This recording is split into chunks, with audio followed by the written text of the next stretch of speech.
Hello everybody, welcome back. It's a new year. Happy New Year if you're English speaking. If you're French speaking, like they are here in 200 years ago in Missouri, bonne année. Or if you're Spanish, because there were a lot of Spanish speaking here 200 years ago, Feliz Años Nuevo. And if you're German, because there were Germans in this area too, it is Frohes Neues Jahr, I believe. Something like that. Yes, Happy New Year. Yeah. New beginnings. I hope you understood that. A fresh start. Yep. A fresh start with a delicious meal. 2025. Yes. I can't believe it's here already. Yeah. That was fast. We're officially a quarter of a century into the 21st century. We are. That's pretty cool when you think about it. Yeah, we do live in the 21st century.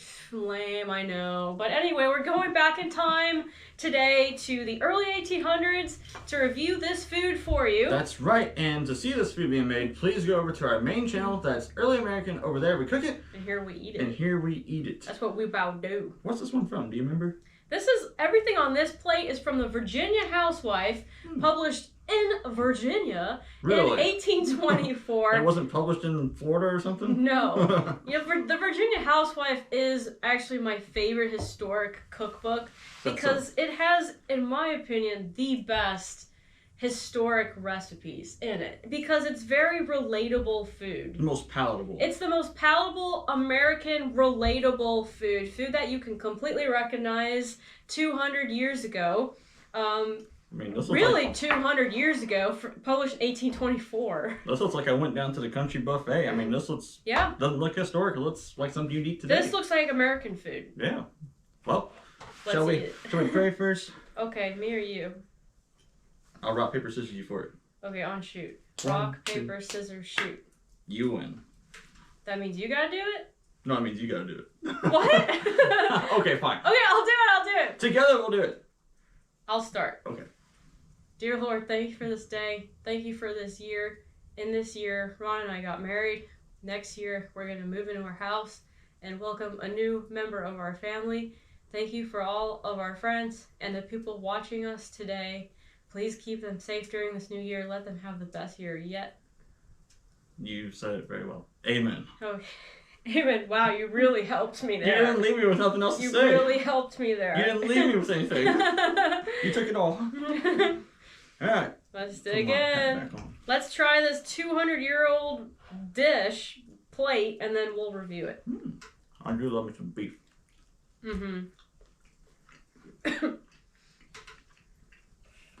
Okay, suddenly got really quiet.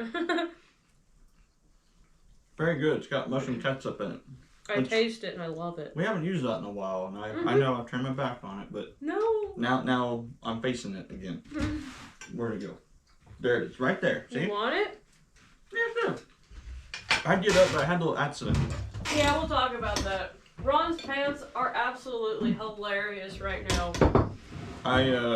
So it's been raining a lot here in Missouri. It's not quite cold enough to snow yet, unfortunately. And it's so saturated and muddy. I was walking to the cabin literally about 10 minutes ago, and whoop, feet went out from under me. When you wear leather-soled shoes, they don't. There's not much traction in the mud. And so, anyways, I tried to save it, and in doing that, I did like the splits and a twist, and the inseam just went. So Ron, get up and turn around. Okay. They have to see this. You can't see nothing, but you can see how messed up they are. All right, here we go. Turn. This is how tore up they are. The back is the best part. Don't worry, that's just the shirt going down.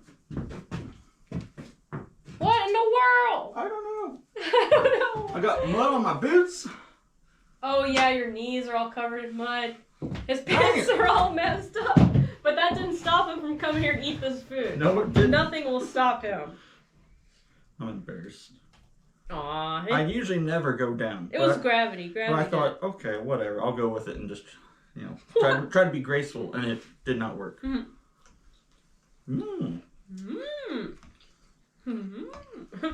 That's the sound the cow made.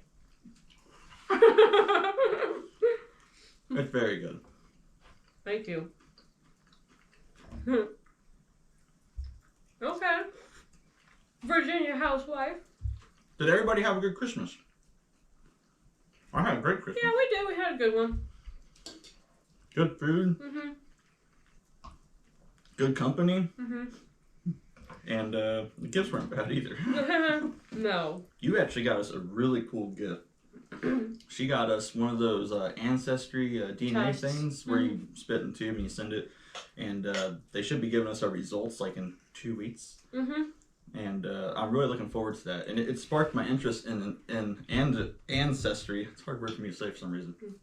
And I know I'm related to the famous Daniel Boone, going back. He's actually my uncle.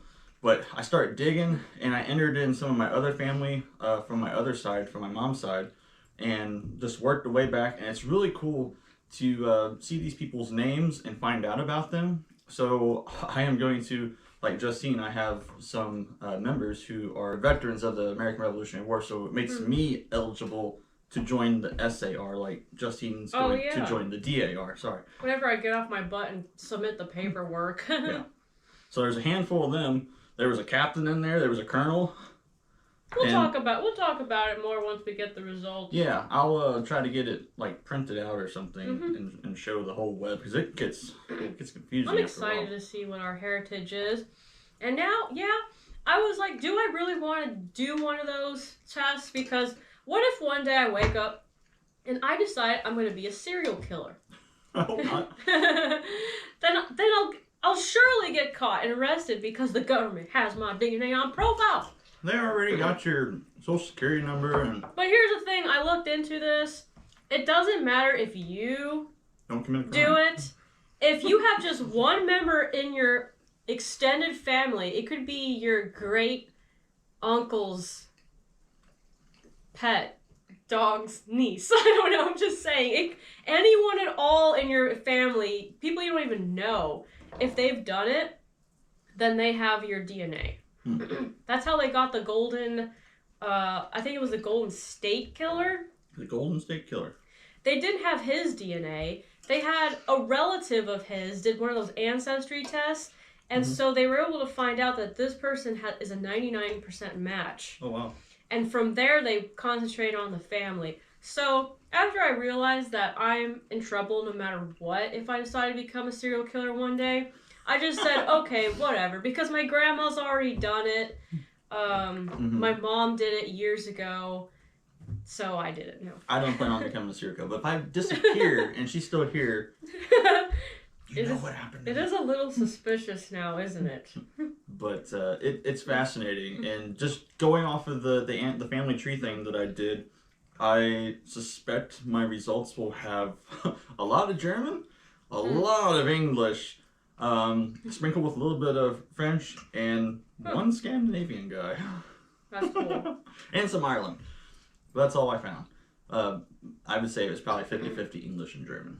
I think my results will be half Middle Eastern, focused in the Iraq-Iran region, which are modern 20th century boundaries that didn't used to exist when the Ottoman Empire was around. On your mom's side. On my mom's side, because my mom is a part of a Christian minority group called the Assyrians. And when she had her test done, it came back as 100% Iraqi-Iran area. Like, there wasn't anything else, which is really, really rare for thousands of years. They really stuck to their own. And then on my dad's side, it's going to be German, Scottish. There was some Hungarian in there. And some Hungarian. Yeah. I'm a bit sick. You've been sick since before Christmas. During Christmas, this whole Rayfield family was sick, except for Ron Rayfield. He's the only one that never got sick. There is this weird respiratory illness going around the United States right now. And I thought it was just me. But then one of my friends, even in Kentucky, was like, yeah, we're sick too with this weird respiratory virus. Everybody's got it. And then on Instagram, I saw it's going viral, where people are posting about, like, how come all of us are sick right now with this weird respiratory virus? Thankfully, I've not caught it. Yeah, thankfully, and I hope you never do. It's a really nasty one, really, really bad. I had 103-degree fever. Multiple times. Yeah. It came and went and came back again. It was bad. It was the worst body ache I've ever had in my entire life. It was like the flu maybe a little worse than the flu. And I unfortunately have a lot of, like, congestion in my lungs. Phlegm. So it's very wet, which is not good. You need to spit that stuff I'm out. trying my best to. But yeah, over Christmas, I was so sick. I was on death's door. All of us were super sick. I'm getting much better. I was at Christmas and there's, 10 people just coughing everywhere. And yeah, it's like, everyone is sick. Are you sick? What is going on? But I'm getting better. I'm still pregnant. Thankfully, yeah. we don't want anything bad to happen. No. I'm 15 weeks today. 15 weeks. I'm starting the show. That's a third of the way there, basically. Yeah, it is. I'm finally starting the show, which is really exciting. If you did not catch our last video, which was about a month ago, we are expecting our first child. I don't think you guys will see it. I see it. Yeah. But then again, you're wearing a That's thing. why. I don't think you'll see it. Tell them what you're wearing, by the way. This is a short gown. So you guys know she's wore this dress before, but this is a short gown. Mm-hmm. Can you see it through the clothes? A little bit. From the side. Yep. Well, when I don't have a shirt or a dress on, I see it. It looks like I've eaten the biggest meal of my life. Just left the buffet, huh? Yeah, like I just left the buffet and I should be feeling real ill. Feeling ill? You feel good when you leave the buffet. I don't know. If I'm this big, I'd be feeling ill. Dang, where's your food going? In my belly. Look at my plate and look at his plate. I'll finish it if you don't want it. This is really good. Okay, I'm glad that you like it. I love it. We should cook like this more often. Pregnancy's going really, really well. Nothing weird's happened. No weird cravings. No weird cravings or anything like that. My appetite's decreased, which I thought the opposite was going to happen when I hit the second trimester, but I just don't have much of an appetite right now. But also, you're still sick a little bit. I am. It's lingering. Yeah. That might have something to do with it. There ain't no food, is there? Dang. That was really good. Just mashed potatoes, that's all. You guys got to make this. Especially the beef. The beef is the best part. Cooked in that mushroom ketchup. It's like, I guess you call it braised. The sauce is very good. Okay, now that you've finished eating, review. Oh yeah. 1 out of 10. That's the main part of the Chewin' Chat is to review these dishes. This starts off with a bang this year. It's getting a 10. The whole meal gets a 10. Wow. Mm-hmm. Good. It's very good. I would eat this every Friday night. Good. Yeah, I do really like this beef. The thing I can tell you guys is this beef cooks so fast. Mm-hmm. You gotta watch it. You really have to watch it. I mean, like, literally 3 minutes and it's done. So be careful. It's so easy to overcook beef. Mm-hmm. Yeah, it wasn't overcooked. It wasn't tough. In our long break that we've had, I think it's been like 2 or 3 weeks since we've been here. We've been working on the house. We've started working on the built-in closets and the bedrooms, and we have the drywall done upstairs. We're starting the drywall on the main floor. We're starting in the kitchen area, doing a ceiling. Our parlor, or our living room, if you will, and our kitchen are going to have wood plank ceiling, and then the rest is going to be plaster. Yep, so that's almost done. So that'll make those other rooms, like the dining room, look really fancy, kind of, because it'd be plastered instead of rustic. Plaster. Yeah. AKA drywall. Drywall. But originally, if you wanted a nice look, you would have plastered over the wood. So we're going to make it look the best we can, look like the real deal. Yep, so we've been busy. We've been on a workcation, if you will. A workcation, yes. A workcation. And we've received so many Christmas cards. Yes. Which has been so fun. Not as many as last year. But we didn't advertise it. Thankfully. Last year there was over 800 and it was insane. And we were still filling out cards till March, and it was hard. It was hard. This year, I think we're just over 350. Yeah. Very manageable. Thank you. And thank you to everybody that sent stamps. The stamps really help. A lot of you guys sent books of stamps. And that saves a huge amount of money because stamps are expensive. Yeah. And we got a lot of art pieces this year of the cabin. It looks so beautiful. And even a couple pieces that had our house in it, which was really cool to see. I appreciate those, and we're going to keep those forever. I can't wait to look back, 20, 30 years from now and be like, look at this. Remember this whole cabin we used to have? And it's just this beautiful painting. Really, really cool. Last year, I made a community post on Early American about, hey, send us Christmas cards. It got like 3,000 likes. I regretted that almost. It's too much. Because what preceded was an absolute hilarious avalanche.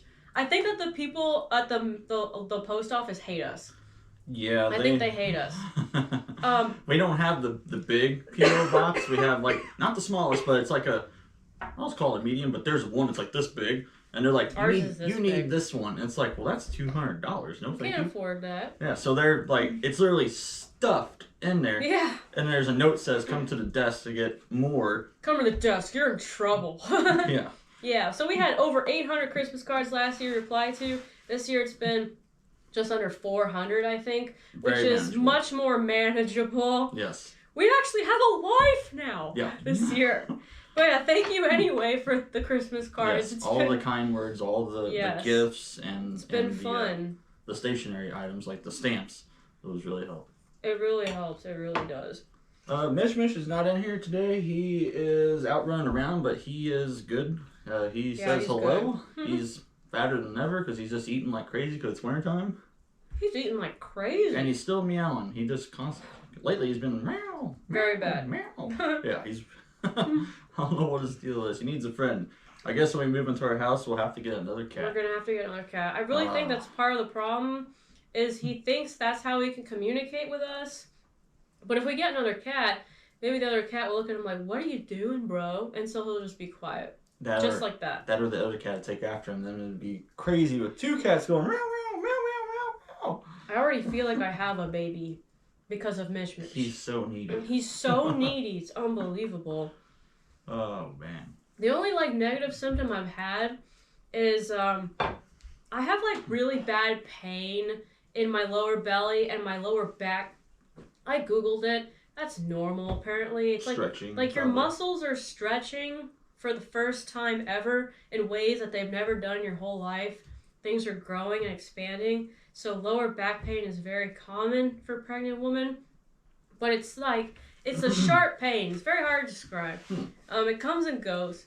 But other than that, I'm doing good. I'm glad that the sickness, the morning sickness hasn't gotten to you.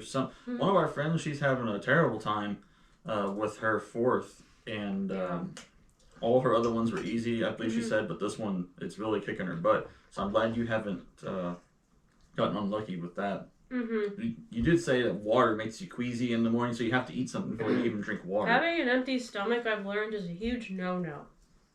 Yeah. Okay, Ron, I'm done. Okay. Yeah, I'll take that. Are you sure you want to eat off of me? Yeah, why not? I've been doing it for the last 3 days. Yeah, and he hasn't gotten sick. It's a miracle. I'm like a horse. Your immune system is something else. You gotta build yourself up. Mine isn't very good. That's why when I get done pumping gas, I go back to biting my fingernails. I build myself up. I'm never doing that. I don't recommend it. It's a bad habit. Don't do it. If I did that, I think I'd actually die. Because my immune system is that bad. It's really bad. I've become a germaphobe since my last illness, aka 1 week ago. I've been spraying alcohol on everything because I refuse to get sick anymore. I'm tired of always being sick. My immune system is total trash. I've got to talk about the garlic in this. There is garlic in that. Very rare in early American receipts, or any receipts, I guess, unless you go to Europe, probably. But they didn't use garlic like we do today. It was more medicinal. So it's pretty neat to see it in the... I was surprised to see garlic in there. Not unheard of, like some people think. But we are obsessed with garlic these days in ways that, when you really stop and think about it, are a little bizarre. I mean, we put garlic on absolutely everything now in modern cooking. We put it in meat, in soup, on fish. We put it on French fries, garlic, really salt, seasoning. We put garlic on everything that's savory. It's like we're currently in a trend where garlic goes on everything. You know what? They switched out the nutmeg for garlic. They did. They used to put nutmeg on everything. Now it's garlic. Yeah. Well, they liked garlic back then too, but they weren't crazy obsessed with it like we are now. It keeps the vampires away. Yeah, it does. Oh, speaking of which... We see another historical movie which came out on Christmas Day, of all things. Let's put out a Halloween movie on Christmas. Nosferatu. Vampire movie. It's set in 1830, I believe. Yeah, set in the 1830s. Loosely based off of the Dracula novel from the 1890s. Now, we saw it in theaters. I very rarely go to the movie theater anymore. Like once or twice a year. The person sitting next to me smelled like spoiled milk. And the person behind me kept sniffling his nose obnoxiously every 35 seconds. I was sitting there counting it in my head, going absolutely insane.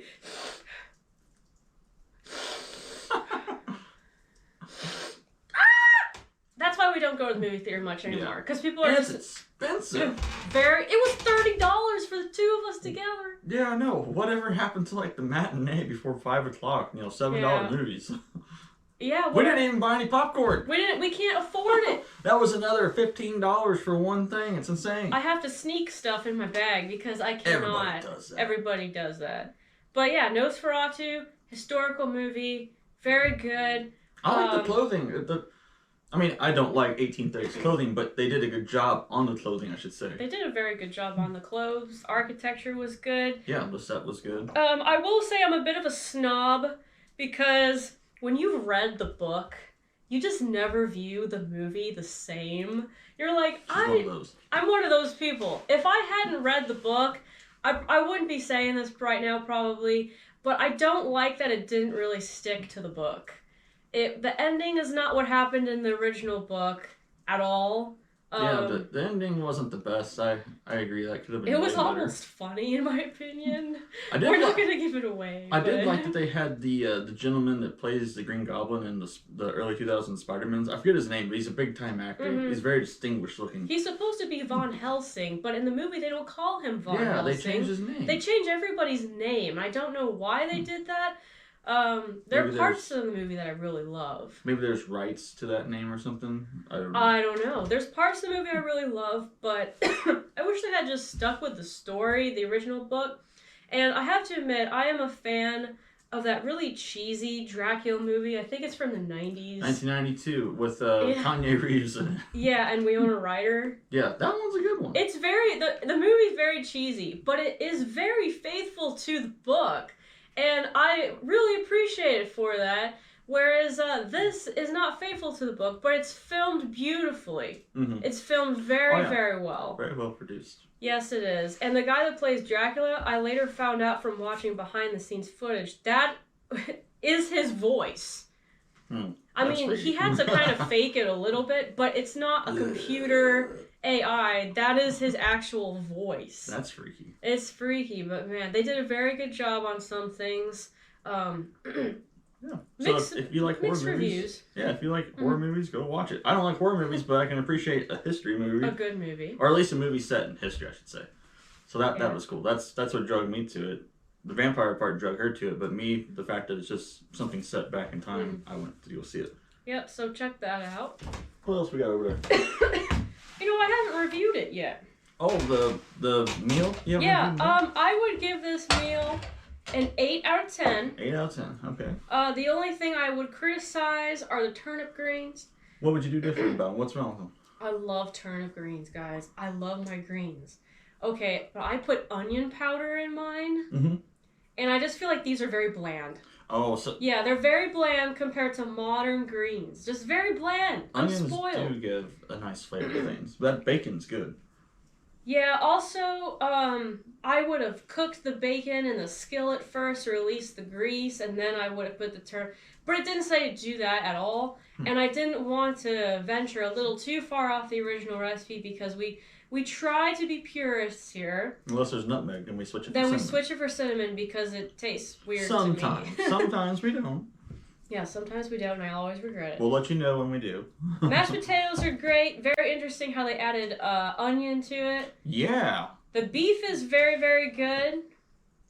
Turnip greens are just a little sad. I like turnip greens with ham hocks too. Very good. But anyway, 8 out of 10 is respectable. Now moving on to the next delicacy. New Year's cakes. American Cookery. Published in 1796 by Amelia Simmons. They smell good. An orphan. That's how she describes herself. Sympathy route. They have, please buy my book. I mean, I'm an orphan. But I'm not making fun. I'm just capitalizing. Yeah, on why it. would you put that on the cover? She's just capitalizing on it. She really did. On the cover, it literally says, published by an orphan. Like, okay, I'll buy this book. Oh gosh, she. Yep, it has caraway seeds in it. A very forgotten flavor in... Okay, give it to me. A very forgotten flavor in American desserts is caraway seeds. We don't associate it with desserts anymore. We associate it with rye bread. Yes. Now. It's not belong in sweets, in my opinion. It is a little strange. I don't hate it. This is my third one today. I find it so weird. You don't hate caraway seeds and sweets, but you can't stand nutmeg in sweets. Nutmeg tastes like soap to me. Caraway seeds taste like rye bread. Savory. It needs some dill dip. You dip that in dill dip and it'd be so good. That's disgusting. We had a hard time with this recipe. And now I know why nobody else I can find has made it. I do like the yeast flavor though. I like yeast rolls. They have a, I don't know how to explain it. It's just you're this right. weird, I don't want to say tangy. I don't know how to describe it either. Eat a regular roll and eat a roll that has yeast in it. And the difference, that's why I like it, because it tastes like that. Yeah. So we had a hard time with this because the instructions are so vague. Mm-hmm. And I was fighting it. I was making it the whole time going, this ain't right. Why'd she do it like this? It shouldn't have been like this. Yeah, they wanted you to let the dough rise without the wet stuff necessarily in it. Or without the sugar and butter. Yep. And then once it rose, put that in and break everything. Completely break it apart. And we let it rise again, but it wasn't the same as, because we completely killed it. Plus, the first time around, because there's so little liquid, there's so little moisture in this cake that it became very crusted over because it's so dry. It did not take the wet ingredients well at all. Now, we divided this by 6, I believe, but originally it called for 14 pounds of flour and only a pint of milk and, I believe, a pint of yeast. That's still not enough liquid for that amount of flour. So I don't know if there's a misprint or something happened, but we followed it. We had a hard time. I may or may not have tweaked it a little bit because the original was unworkable. Yeah, we had to add a little more liquid. We had to add more milk. Also, it doesn't say to cook it in pans. So the first batch we made, I just put it on a cookie sheet and baked it. Huge mistake. It cooks completely flat. Mm-hmm. There's a lot of butter in it. Yeah. So it just flattened as soon as it got hot and turned into a giant cookie. With some bubbles because of the yeast, and then it wasn't good. So that was trash. I had to scrap that, and then we cooked it in 10 what's called patty pans. I have a whole bunch of these patty tins. Cakes. These were made especially for me by our tinsmith. Yep. Christopher Hagerman. Yep. He's such a sweet guy. And so he custom made these for me, these patty pans. I have them in a whole bunch of shapes. Mm-hmm. Like diamonds, squares, hearts. Yeah, so these are the circle ones. It's 10. And patty pans were like mandatory in everyone's kitchen 200 years ago. And much more success cooking it in these, but I would not recommend this recipe, especially to someone who's not used to historic cooking. You will be very frustrated. There's a reason why this book, American Cookery, is the only place you will find this recipe. It died out after that. It sucked. To be frank, it's a bad recipe. No one reprinted it in any future books. Like New Year's cake? Oh, that sounds fun. I know. No. It's probably the caraway seeds why I didn't reprint it. Maybe. But in the end, we made it work. We just had to completely change it, basically, to make it work. I do have a suggestion, though. The next time that there's a receipt that says caraway seeds caraway added to it, I know what you're going to say. we should try grinding it up and putting it in their powder. Because you don't put chunks of nutmeg. You don't put chunks of cinnamon. You put ground cinnamon, ground nutmeg. Mm-hmm. I agree with you. Same with coriander. You don't put little coriander balls in there. It would break a tooth. But you grind them up into powder. I completely agree with you. So maybe we try it like that, and it might be more palatable for people like me. Evenly distributed. Yeah, then you get a bite of it the entire time. The first bite and a half, I had nothing. It was great. And then the third bite, there was a seed. And it was like, pow, in your face of that weird rye bread flavor. Right. I was always taught volunteering and working at historical houses from the early 1800s before I started this YouTube channel. They would just dump the caraway seeds in there. But maybe they were wrong. It depends on what you're cooking, I would say. You know, maybe back then they did have it. It's implied it's a powder, kind of like cinnamon. You don't just put chunks of cinnamon in it. Mm-hmm. Maybe the caraway is supposed to be powdered. I don't know. It could be. Like I said, it just depends on what you're cooking too. If it's in a cake, maybe it's powdered. If it's in, I'm not really sure what else it would be in, to be honest with you. Bread. I mean, it would still maybe be powdered, or it could be whole. So what would you rate these cakes? Well, they look like a 10. They taste like a 3. I don't think it's that bad. At least with the caraway seed, it tastes like. Before that, I give it a 5. Before I bit into a caraway seed. The taste?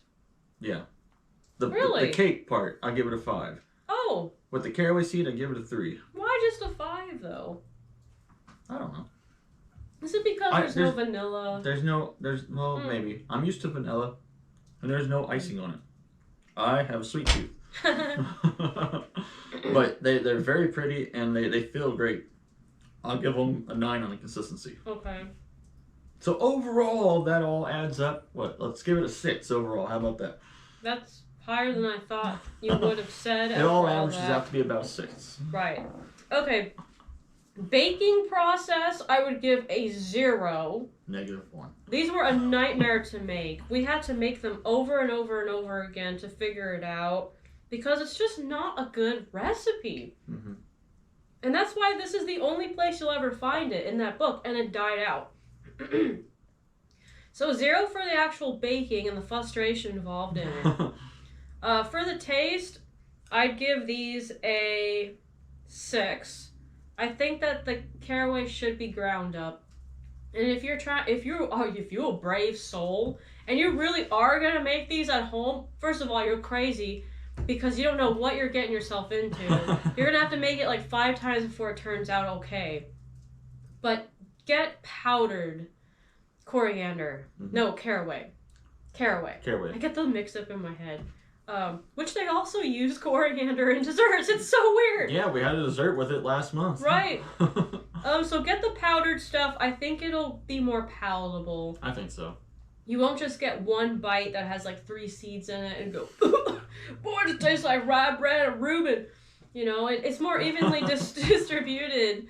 Yeah, it'll make it a lot better and more unique, I think. Yeah.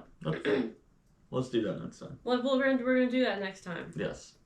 And I've heard all sorts of tricks doing volunteering at these old houses. Like, for example, toast the caraway seeds first, putting them in a skillet over a fire and mixing them around until they're dark colored and toasted. That's supposed to give a more nutty flavor. To be honest, I have to try that. I didn't notice a difference. I've done it like 3 or 4 times. I haven't noticed a difference. It still tastes like rye bread. Huh. Interesting. Maybe they already toasted them before we bought them. No, they're not. They're just dried. Yeah, they're just dried like a seed. Huh. Interesting. So these are New Year's cakes from over 200 years ago. I give it a 10 for the name. It sounds fun. It sounds fun. Every country has their own New Year cake. Why can't we? Now I think it's just a free-for-all. This is why we can't have fun things, because we put caraway seeds in them. But you know what we'd still do for For New Year's, we still shoot off guns. We don't drink, but people drink and socialize. People give gifts. People have parties. And that brings me to our weird history fact this week.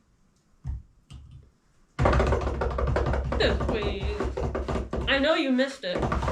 I'm sorry I'm talking with my mouth full. I do it all the time. Weirdest history fact. Go! There is a tradition that people used to do back in the day. They would pull out their Bible.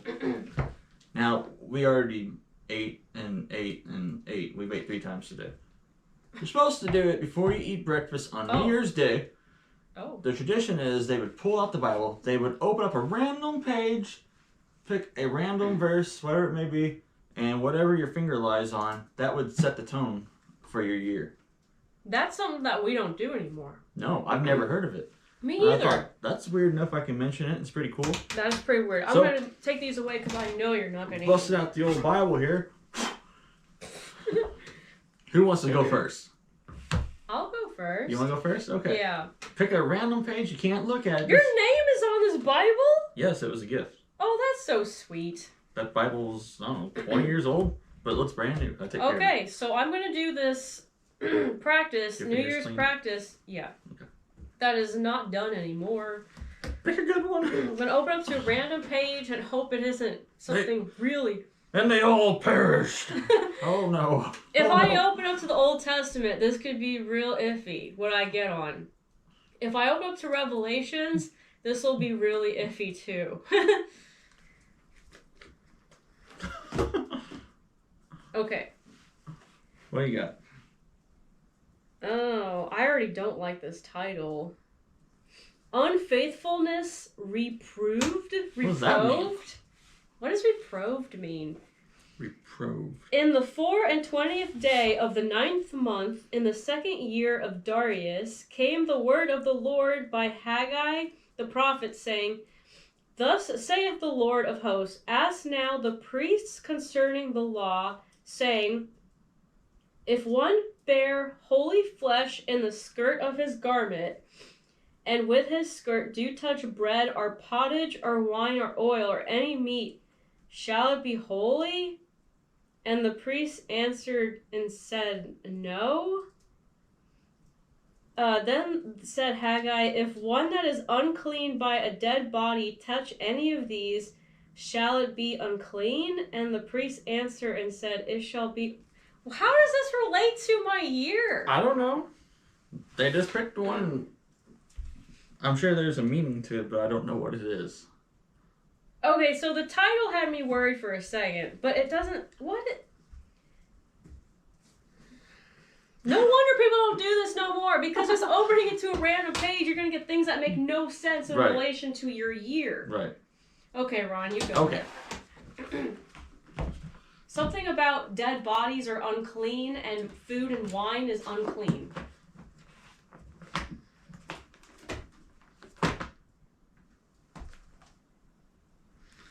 Okay, chapter 12. The sun-clad woman. And there appeared a great wonder in heaven, a woman clothed with the sun and the moon under her feet, and upon her head a crown of 12 stars. Are you in Revelations? Yep. Okay. And I did not put this there. That was there already. I did not do that. Okay. I mean, I did maybe 10 years ago. It was there. But okay. I didn't just do that. It coincidentally came to here. Okay. Well, it doesn't sound so bad so far. Is that Mother Mary? Let's see. Let me finish it up. And she being with child cried, travailing in birth and pained to be delivered. That should be mine. Well, that's what's going to happen. So you're going to have a baby. That should be mine, though. You stole my passage. I did not. You stole my passage. What am I? Mine makes no sense. The man-child. And she brought forth a man-child who was to rule all nations with a rod of iron, and her child was caught up unto God and to his throne. And the woman fled unto the wilderness, where she hath a place prepared of God, that they should feed her there 1,260 60 days. I don't know what that means. So so when it's time for me to give birth, I have to be cast out into the woods. Nobody wants to hear that, right? I'm just kidding. Yeah, So anyways, that is what they used to do. I can see why they don't do that no more, because that's complicated. Okay, yours made a little bit more sense than mine. Especially the first part. Should I go again? Sure. We didn't do it before breakfast. We had breakfast, we had lunch, and we just ate dinner, so. Yeah. Okay, I'm Try again. gonna go one more time. 2 funsies. Okay.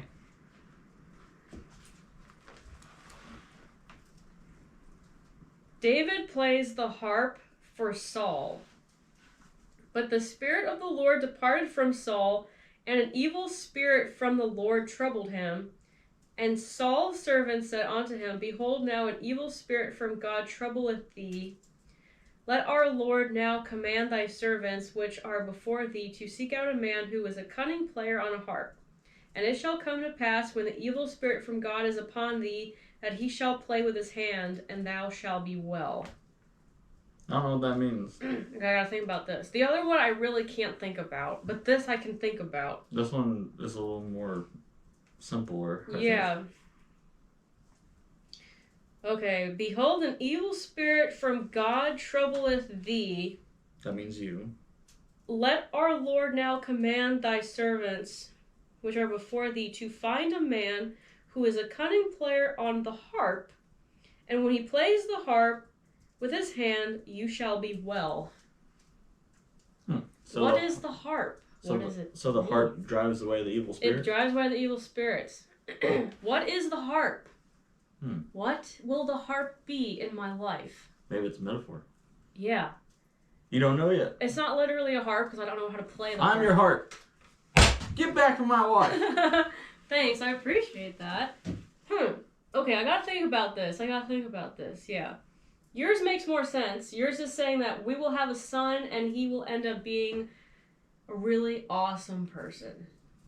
Hopefully he's not in the role of Revelations. I don't want that to happen in our lifetime. And then mine, because the first one really made no sense. So I'm gonna go with this one. The first one is this one is saying that some evil will be driven out of my life with a harp. But what is the harp? Hey, Anna plays the harp. My friend plays the harp. So all I have to do is go to her and she plays the harp for me in her living room and I will be healed. Yes. Simple enough. Thank you. You're welcome. Okay, well that was enlightening. Yes. Thank you. Now you guys are going to try this at home. I need a Bible. I need the Bible for dummies. Because I don't understand the big words. The thee, theys, and thys. Right. I get them all mixed up. Right, yeah. I actually have one of those. It's like a woman's study Bible. Mm-hmm. Need to get the men's study Bible then. Yeah, because then it has context on the bottom. Mm-hmm. And some pictures. I like pictures. Is there anything else we need to talk about? No, I don't I think feel so. like we're missing something. I apologize for my constant coughing in this Sorry. My bad. I know it's not attractive, and I apologize about that. But I can't control it. And are you sick too? Why is everybody sick right now? This is perplexing to me.